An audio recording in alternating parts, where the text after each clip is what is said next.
Hello guys, आज तक आपने चाय पराठा, चाय डबल रोटी, चाय पापे, चाय बिस्किट ये सब तो सबको खाते हुए देखा है। लेकिन आज ये दो बंदे आपके सामने कुछ अलग ही करने वाले हैं। ये जनाब ये खा रहे हैं चाय में डिबोकर मिठाई।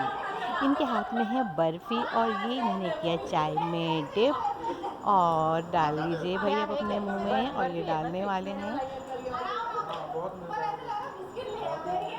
और ये जनाब अच्छी तरह डुबो के इन्होंने डाला अपने मुंह में। और ये इन्होंने चाय चाय खाई थी बर्फ़ी, और अब ये खा रहे हैं गुलाब जामुन। ये इन्होंने चाय में डुबोया और ये इनके मुंह में।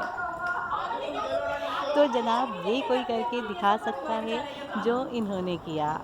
ये देखिए। और ये हैं दूसरे साहब, ये क्या करने वाले हैं, ये चाय में डुबोएंगे केला। जी हाँ जनाब, ऐसे केला तो सभी खा सकते हैं, चाय में डुबो के खा के दिखाइए। ये गया चाय में और ये गया इनके मुंह में। तो जनाब और है कोई यहाँ जो ये करके दिखा सके?